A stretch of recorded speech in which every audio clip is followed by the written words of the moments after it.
Вітаю, дорогі друзі! Сьогодні нарешті поділюсь з вами тим рецептом, який ви вже давно просили. Це неймовірно смачна, пухка, м'яка, з родзинками булочка Дніпропетровська.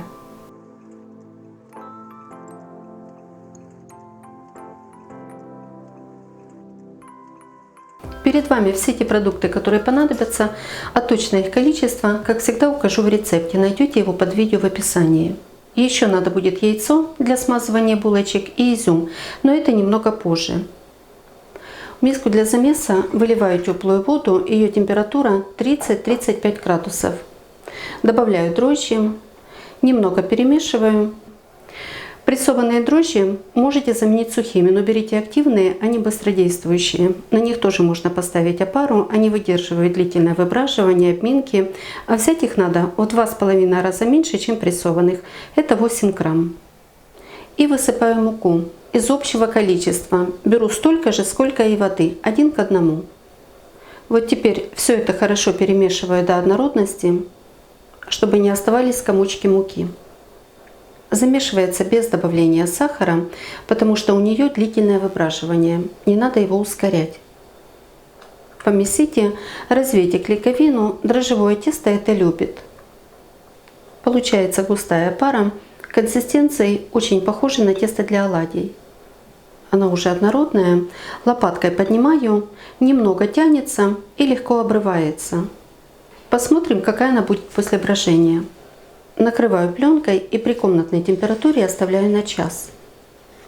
Так, время прошло. Посмотрите, как хорошо подошла опара. Вся в пузырьках, пышная, воздушная, пористая. И видно, что тесто стало более эластичное. Хорошо ее перемешиваю, накрою и снова оставлю на час. Тоже при комнатной температуре. Не создавайте ей тепличных условий.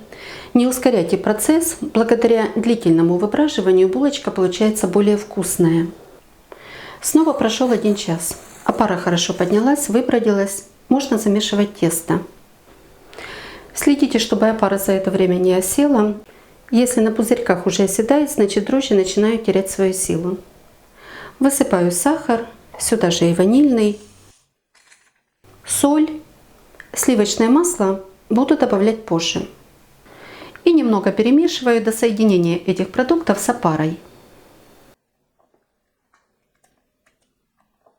И добавляю муку. Если у вас плотность опары была такая же, как и у меня, то высыпайте все сразу. Замешиваю тесто. Как всегда, сразу лопаткой или ложкой, а вымешивать буду руками. Сливочное масло добавлю тогда, когда тесто соберется в комочек. Зачищаю стенки, донышко и вымешиваю в миске до тех пор, пока мука полностью соединится с тестом. Можно добавить кусочек масла, оно ускорит этот процесс. Вот такое оно мягкое.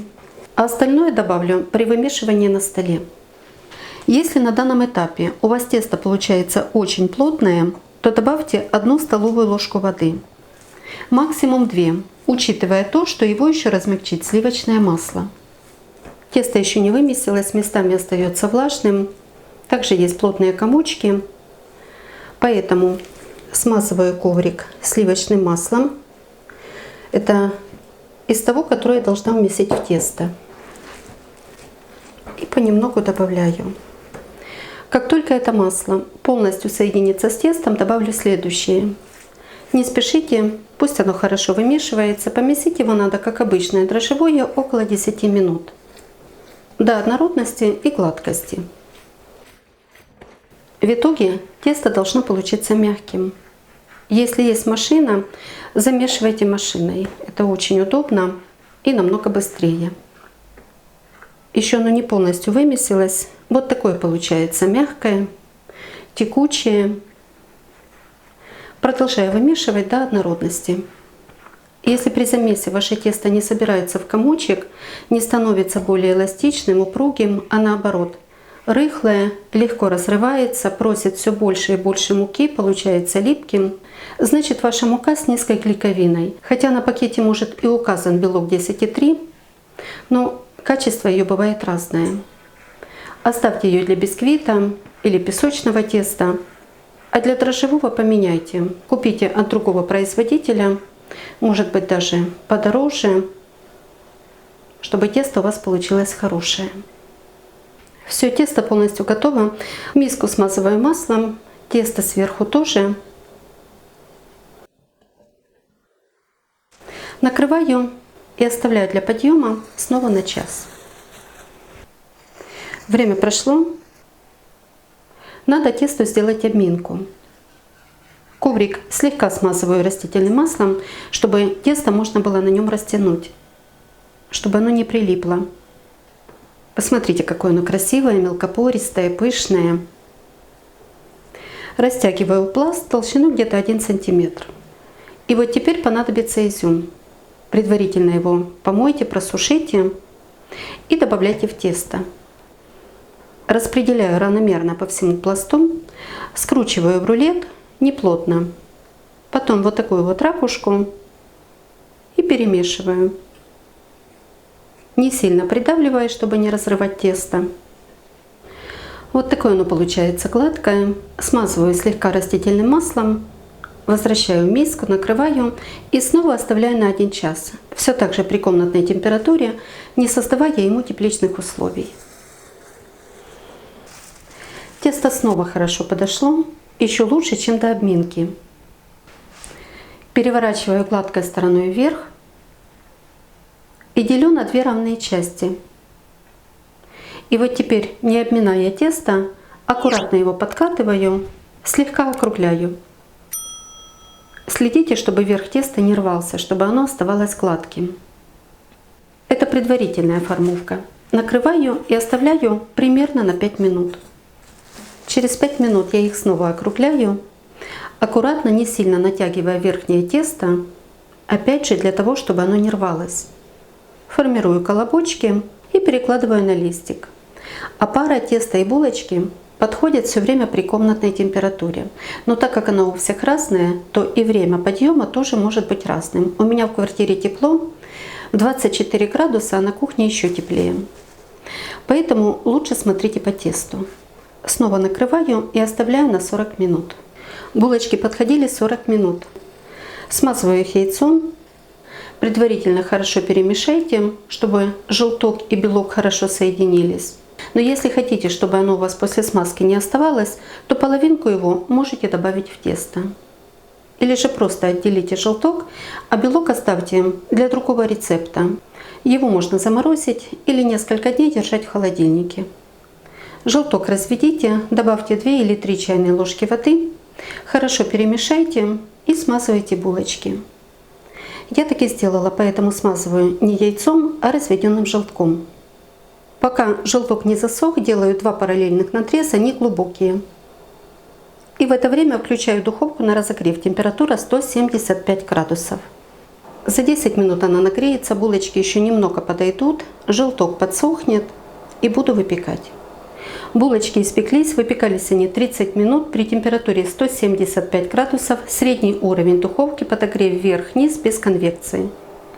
Вот такие они яркие, глянцевые, румяные. На готовность проверяла деревянной шпажкой, прокалываю в самой середине. На выходе она сухая, значит тесто пропеклось. Сырое тесто наматывается на шпажку и вытягивается вместе с ней. И вот они только-только из духовки, еще очень горячие. Посмотрите, корочка присутствует, но она тоненькая, легко придавливается, видно, что булочки мягкие. Пусть немного остынут, остывают на решетке, чтобы снизу не потели. Булочки остыли, но не полностью, остаются еще немного теплыми, поэтому мякиш под ножом может заминаться. Но нет, булочка хорошо возвращает свою форму. И посмотрите, насколько они мягкие. Вот так вот просто готовятся эти булочки, не пугайтесь, что долго по времени. Все это время вы не должны им уделять, а параллельно можете заниматься другими делами. Булочки получаются вкусные, ароматные, аромат как у пасхальной выпечки. Очень мягкие, мелкопористый и видно, что влажный мякиш. Совсем не крошится, изюма достаточно, он хорошо вместился в тесто. Видно, что равномерно по всей булочке. Если вы не любите изюм, то можете его исключить или добавить меньше. Но он все-таки обогащает булочку своим вкусом и ароматом. Тоненькая корочка, ее практически нет. Хорошо подпеклась, но при нарезке не трескается. Остается такой же мягкой, как и мякиш. Очень советую приготовить эти вкусные ароматные булочки.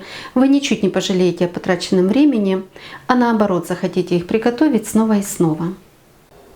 Готовьте с удовольствием, радуйте своих любимых такой вкусной домашней ароматной выпечкой и приятного вам чаєпітія. А якщо вам подобаються мої рецепти, діліться ними з друзями, підписуйтесь на канал, залишайте коментарі. Щиро дякую за вподобайки і особливо постійним спонсорам мого каналу і тим, хто пригостив мене кавою. Таким чином підтримав канал. Я вам дуже вдячна. Ну і як завжди бажаю вам всього найкращого.